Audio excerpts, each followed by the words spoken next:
achieve what you wanna see. It's P.I.N.K TV. It's a one-of-a-kind show. Don't let anybody tell you now. Cause if you really wanna do it, just put your mind to it. With a little bit of faith, you can go a long way. Like, yeah, yeah, yeah, yeah, yeah, yeah. It's P.I.N.K TV. Yeah, yeah, yeah, yeah, yeah, yeah. It's P.I.N.K TV. I'm gonna do it.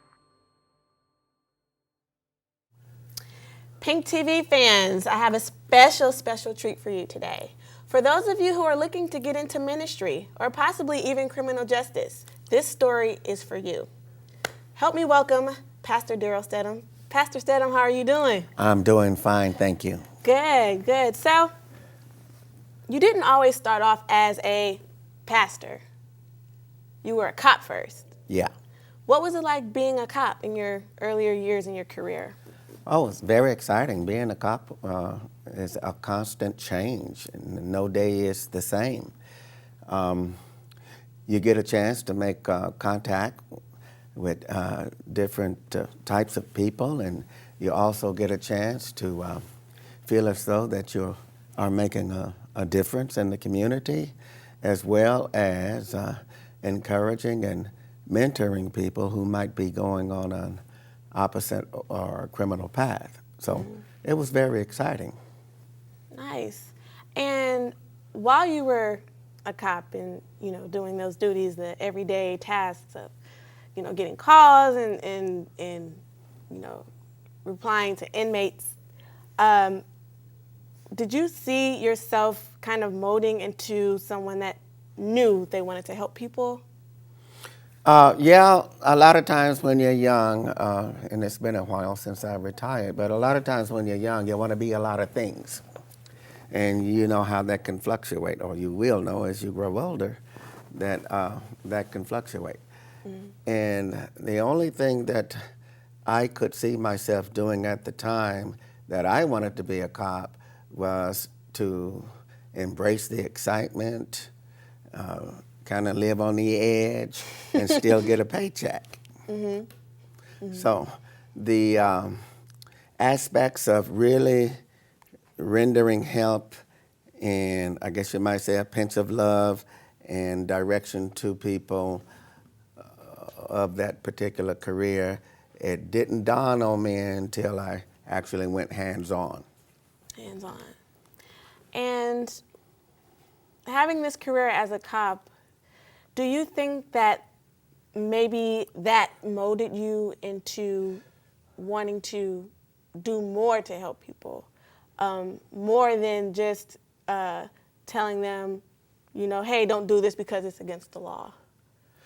Well, yeah, there's that element out there in society that doesn't particularly care for authority, and then there's that other element out there who deeply appreciate that you are the authority figure and that you have been delegated some power to make some change. Mm-hmm. And so you feel a sense of worth, but one thing about being a cop, especially for young cops, is you do have to manage your ego. Mm-hmm. Mm-hmm. So once I was able to hone in on that and help manage my ego, I was in a position to really direct people in how to change their lives, especially those who felt as though that there was no hope.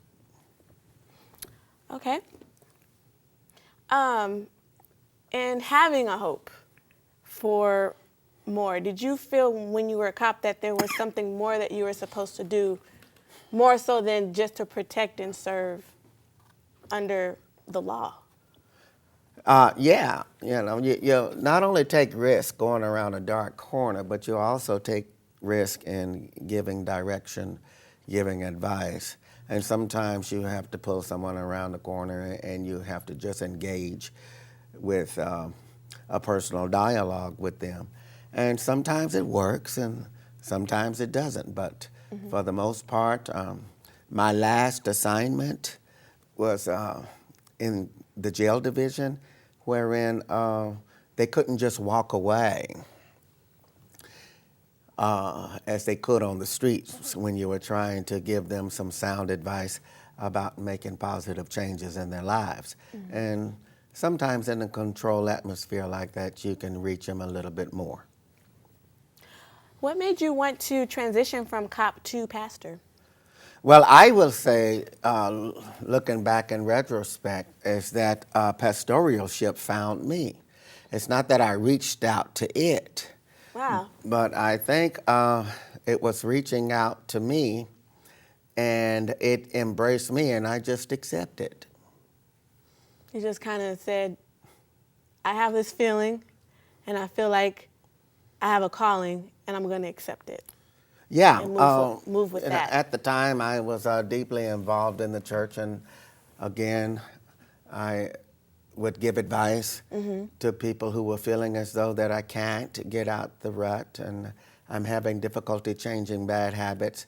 And when I would give them Christian-based advice and love-based advice and faith-based advice, they wanted to hear more. And even after they got out of custody, they wanted to hear more. So I would go to some of their homes at the time, and I would also sit down and share with them and the family at least the Jesus Christ that I knew. And so it seems like it began to mushroom from there. Now, I know you have this concept that you often preach and that I see you living by. And this concept is, actually, it's more like a tagline or a slogan you go by. No clocks, no calendars. Can you kind of explain what that means? Yeah. We tend to think that we are our job. We tend to think that we are our income. We tend to think that we are our race or ethnicity or zip code, and a lot of things that we think externally define us. But the truth is, we are spirit. And we all have been cut from the same cloth. That spiritual cloth I call is God. And the mind and the heart can't help but desire. It's like on default. And usually we desire things that we come in contact with in the external world. But in the internal world, that is the spiritual world, there is no clocks and there is no calendars. And what we desire in the external world, or even in the internal world or the spiritual world, it's just laid upon the space of life. And we have to add passion and faith to that if we want to release it from the spiritual world and bring it into this world of form. Because there's absolutely nothing here, including the paper in your hand, the clothes that you wear. There's absolutely nothing here in the world of physical that wasn't first in the world of spiritual. Note, the spiritual man always gets there before the natural man. And so, as Pascal says, had you not found me, you would have never started looking for me. So I try to advise people that what you desire, and especially if it can line up with good, God, it's already there. But in order to release it, to bring it here, to experience it in this world of form, you have to add faith, passion, and love. No clocks, no calendars, no hurry-upness. Just live from within, live from the blessing within, release it, and know that it's on its way. So patience is a virtue. Absolutely. When it comes to having faith in something that you want to see happen in your life. Yes. Okay. For example, P.I.N.K TV. It was once a thought, and a lot of people don't realize this about the spiritual world. Thoughts are spirits. They are energies waiting to be released so that we can experience them in the physical or with the senses. P.I.N.K TV was once a concept, but now it's in the world of form, so that the universe can all experience it. Incredible. Incredible. So, Pastor Stedham, what is something that you can give, or a word of advice that you can give to a young guy, or even an older guy, or an older girl, or an older woman who wants to get into more of a role of helping people, or even becoming a pastor or a minister or an evangelist?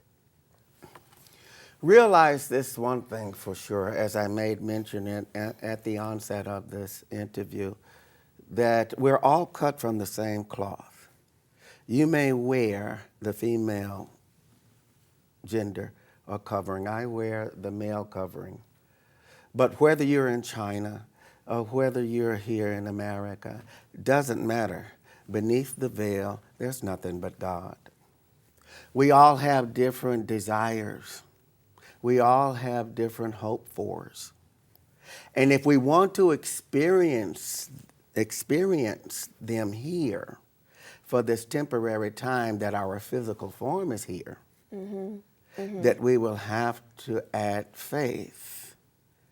Raw faith is beyond belief. Raw faith is knowing. Knowing that it is so. Whether I bring it here or not, I know that it is so because I've seen it in the unseen. Just like a cup of coffee or anything else that we take for granted. We experience it first internally. And if the ability and the means are there, we can have it, no clocks, no calendars instantly. But the fact of it is that which you desire, it is so. And for those young people or even older people who have a desire to experience something in this world of form, that they would have to release it with a knowing. You gotta know. You gotta know that it is so. Amazing. Amazing. So, Pastor Daryl, if someone wanted to come and visit your church, where would they find you, or where could they come to worship? 4812 Crenshaw Blvd, Los Angeles, 90043. And the services are as follows: 11 o'clock on Sundays, 1 o'clock on Sundays, 6:30 on Sundays, 7:30 on Wednesday evenings. And there will not be a hard sell to join church. It's more important to me that you enter into his mindset more than to enter into my building. And so if anyone is looking for how to become more spiritually aware of who they are, they will discover that I have power over the external world. And all I need to do is know this. And this is what I think Jesus was trying to tell us, that unless you overcome the world by living from within, and then the world will overcome you. Overcome the world, guys. Thank you so much, Pastor Stedham, for being with us today.